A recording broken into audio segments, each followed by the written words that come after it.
Okay, I did it. I'm back. And my bike's undamaged. I didn't damage it. I might as well look at the bike. Again, sorry, I like looking at it, and I know you guys have seen it. So, essentially, the rules lawyer is doing his thing, the power gamer is doing his thing. Oftentimes, they're combined into one, which can be a nightmare. A guy knows all the rules, twists all the rules to his advantage for power. That could be a real headache. So, anyway, to make a long story longer, it could be a real pain for other characters, other players, when you've always got this person trying all the time to one-up everyone, and all the time to get power, and all the time to win. So it'll get so bad if they run out of rules to use. I'm going to close my helmet against you, Mr. Wasp. Try that on. Yeah, jump on the bike. Let's go for a ride. He is too. He's actually on the camera. See how long he lasts in a super sport. So anyway, what happens when they run out of rules and they run out of ways to one-up everyone and tell everyone what they're doing and win, then they'll attack your GMing style and say this encounter is stupid. No, it's stupid. We can't go up against Hydra. You know, we're only 7th level. You know, that type of stuff, right? And it gets sooky and closed down and blah, blah, blah. Now, power gaming can be fun if everybody in the party is in agreement that they're power gaming and they're trying to get as much power and wealth, and oftentimes it works really well in evil campaigns because there's no problem. The problem is when you've got the mix, you got one guy who's constantly power. Well, the problem ges intensified in systems like 3rd edition D20 system, and the problem is magnified because you've got a billion different splat books that come out. You know, the Ultimate Cleric's Guide, the Ultimate Guide to Humanoids, how to be Trollborn, and pretty soon you've got a guy who's oftentimes so skilled at strategy that they've suddenly got a enhanced half Hydra orcish magic user fighter assassin who's Trollborn with a ring of acid resistance 40, right? And the problem, you know, okay, I'm using an example from an actual player I had. It threw some things for an actual player. Actually, I quite like this guy. I think I really like this guy. He's a dear friend. You know, but he was so skilled. He was so skilled at strategizing. The guy was a strategic genius. So on a Friday night, he would get 20 D20 books out, spread them across the floor, and come up with the most unbeatable combinations ever. But okay, I'm using this guy as an example. If he does watch, I love you, man. You know, he wasn't an annoying power gamer at all. He just wanted to, you know, work to his advantage. So he's not quite the guy I'm talking about. The guy I'm talking about is the real nuisance at the table, right? Anyway, it gets magnified. So power gamers like games with lots of rules, because when they have lots of rules, they can really weasel around through the rules and really confuse things and use the rules and twist them to their advantage. They are not fans of rules light games. So if you want to get rid of a power gamer, get a rules light game. I'll plug Cortex or Castles and Crusades. You can't power game in those games. You just can't. It's not possible. Because they're games that don't have a lot of rules, and because they don't, they rely on the GM's opinion, and they rely on the GM's judgment. So when rules are unclear, the GM makes a ruling. Now they can try to exist in those lands, and what they do instead of getting the rules or using the rules to advantage, what they're trying to do in those circumstances is just argue their way, argue their logic, right? But oftentimes their logic is just, meant to benefit them, right? In whatever circumstance, right?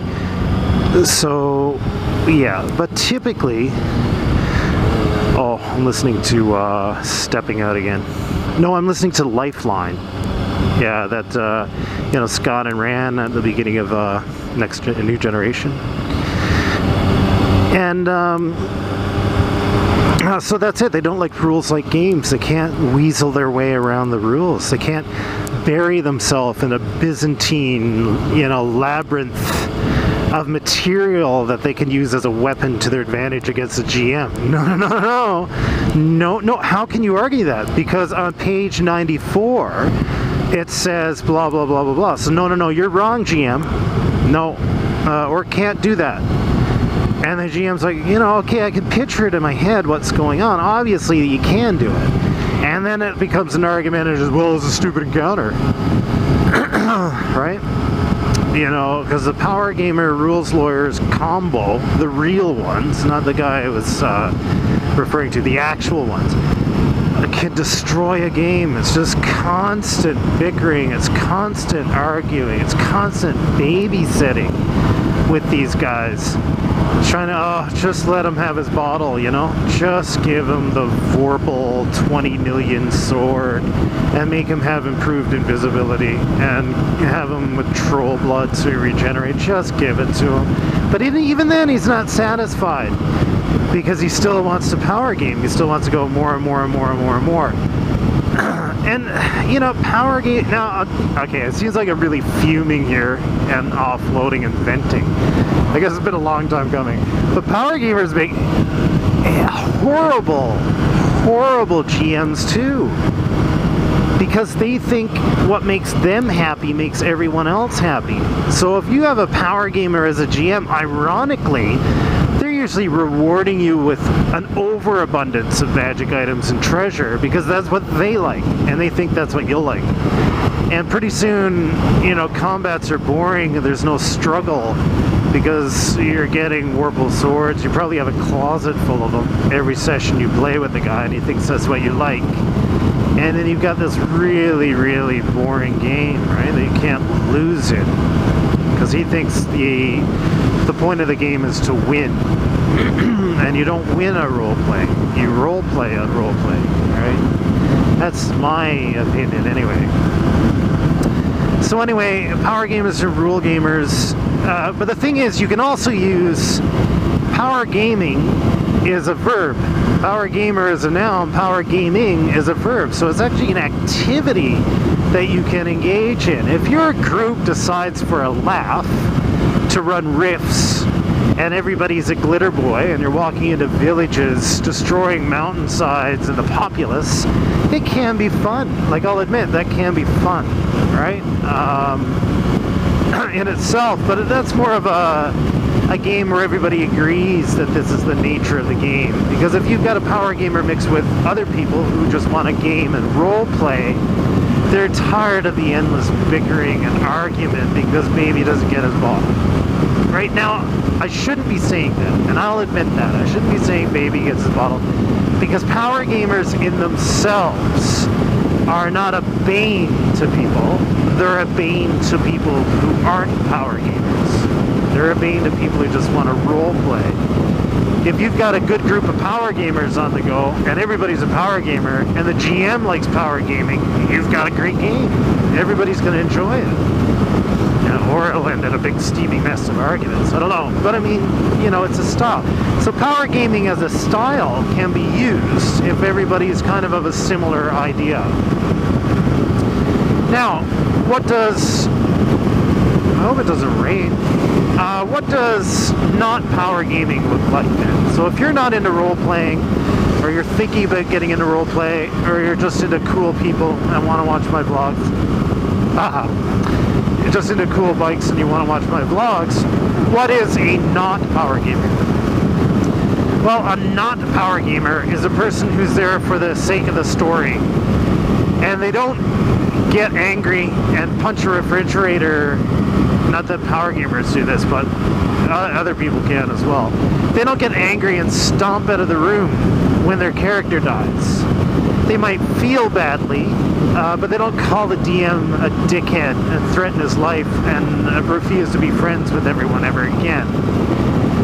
A role player, if their character dies, they feel crappy about it, but they understand that it's a game, and if it's a cool death, they're okay with it overall. They're like, oh, you know, I hated dying, but if I was gonna go, it was gonna be being eaten by that Hydra at 7th level. Right? Because, yeah, it was just a cool game. Gotta be really careful here, man.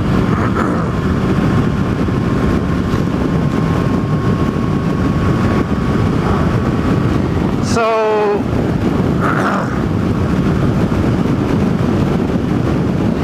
yeah.